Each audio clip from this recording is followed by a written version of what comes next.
Otep à tous, bien-aimés frères et sœurs.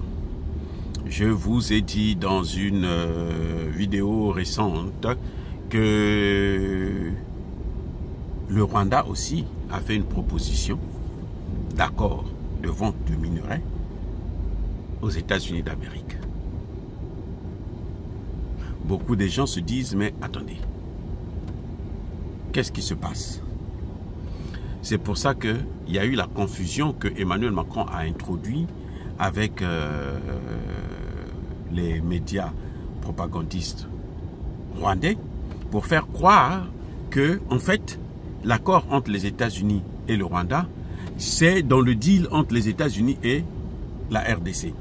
C'est-à-dire que la RDC va traiter avec les États-Unis, mais une partie des matières premières qui vont être vendues, le revenu sera viré à Paul Kagame comme il faisait avec Kabila.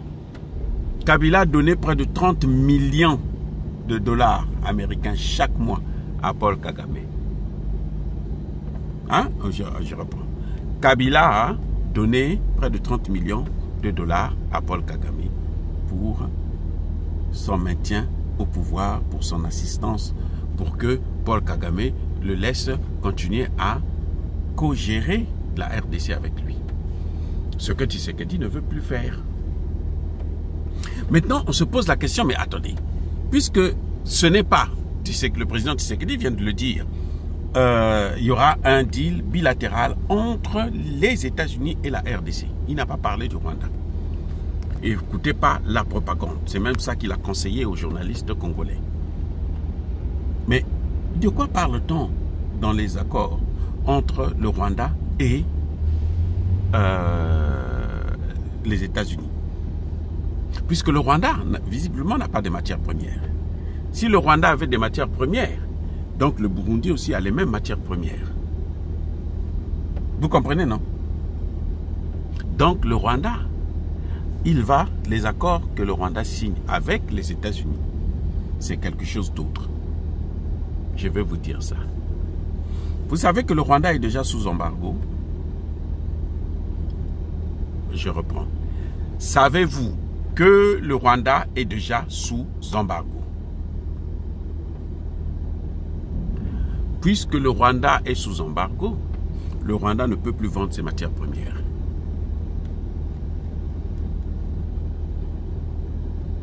Est-ce que vous comprenez ça? Le Rwanda ne peut plus vendre ses matières premières. Le Rwanda ne peut plus vendre le cobalt, le coltan, l'or et autres qu'il a volé en RDC. Parce qu'il y a maintenant un principe de traçabilité. Ce qui permet de reconnaître d'où ça vient, exactement d'où ça vient. Et comme on se rend compte que ça vient, puisque ça vient, c'est qui est une évidence, ça vient de la RDC, personne ne peut acheter ça. Le Rwanda ne peut pas écouler ça actuellement. Ce qui revient à dire que le Rwanda actuellement a des stocks, des matières premières du sang, des mines du sang, des minerais du sang, qu'il stocke chez lui là-bas. Parce qu'il ne peut pas écouler ça sur le marché international, y compris le Qatar et la France. Voilà pourquoi, les amis, la France rentre dans le deal. Parce que la France était le premier acheteur du coltan. 80% du coltan pillé en RDC sur le sang des Congolais venait atterrir sur la table d'Emmanuel Macron à l'Élysée. Vous avez compris maintenant le jeu et l'enjeu. Donc le deal que Kagame est en train de forcer, que Kagame a présenté devant les États-Unis, que Kagame a présenté à Donald Trump, c'est un deal pour que Donald Trump puisse le libérer, l'aider à liquider les stocks qu'il a déjà. Comme ça, il pourra respirer un peu. Le deal de Kagame, c'est celui-là. Le deal de Kagame, ce n'est pas le deal du Congo. La France a voulu nous faire croire que c'était le même pour que nous, on puisse faire la propagande de ce deal afin que au final, les Américains puissent céder. Non. Nous n'avons pas cédé là-dessus. Et le président Tshisekedi vient de le répéter. Le Congo fait son deal. le Rwanda a le droit de dealer avec les États-Unis.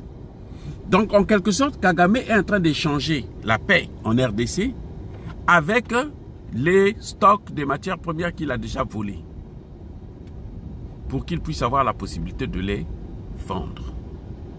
Voilà exactement.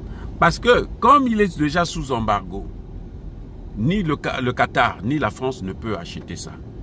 Si l'un des deux veut acheter ça, ben, les États-Unis seront au courant puisqu'ils doivent utiliser le système SWIFT qui est américain. Et ce système SWIFT-là, ça permet, c'est ce qui permet aux Américains de contrôler toute la commercialisation des matières premières en dollars dans le monde. Kagame, lui, son problème maintenant, c'est ça. Kagame, son problème, c'est au moins de vendre maintenant le thé aux États-Unis. Parce que le Rwanda est un producteur de bon thé. Ça, c'est clair, c'est bon. Mais les matières premières, là, Kagame n'a rien. Il n'a rien. Donc, dans le deal avec la RDC, Kagame n'est pas dedans. Kagame a son deal. Lui, il veut au moins qu'on lui accorde une dernière chance, qui est celle de pouvoir liquider les stocks de matières premières qu'il a dans son pays. Parce qu'actuellement, Kagame ne peut plus vendre ses matières premières. Même pas à la France.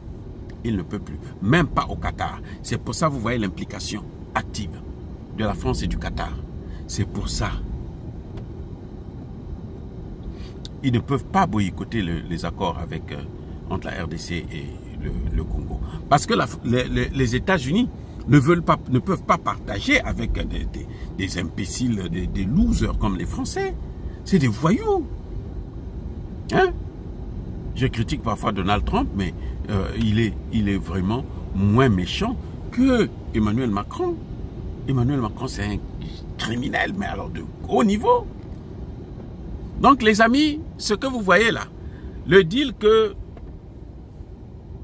le Rwanda est en train de présenter aux États-Unis, c'est un deal sur ce qu'il a déjà, lui, collecté. Les stocks qu'il avait là, il faut les liquider, sinon il va tout perdre. Donc, lui, il veut, au moins quand il va quitter le pouvoir, qu'il parte avec beaucoup d'argent. Voilà la fin de l'histoire.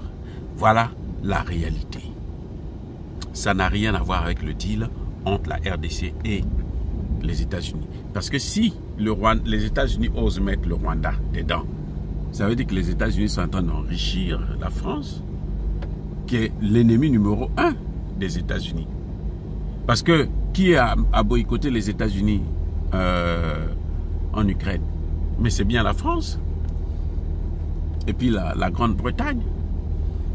Donc, Trump n'a pas oublié ça. Trump ne leur fera pas cadeau. Voilà, point d'interrogation. C'est clair. Il n'y a pas d'autre chose à dire là-dessus. Les amis, soyez bénis, abondamment bénis par le Dieu des Kémites et par nos ancêtres angélisés. Vive l'Afrique éternelle, j'ai dit et j'assume.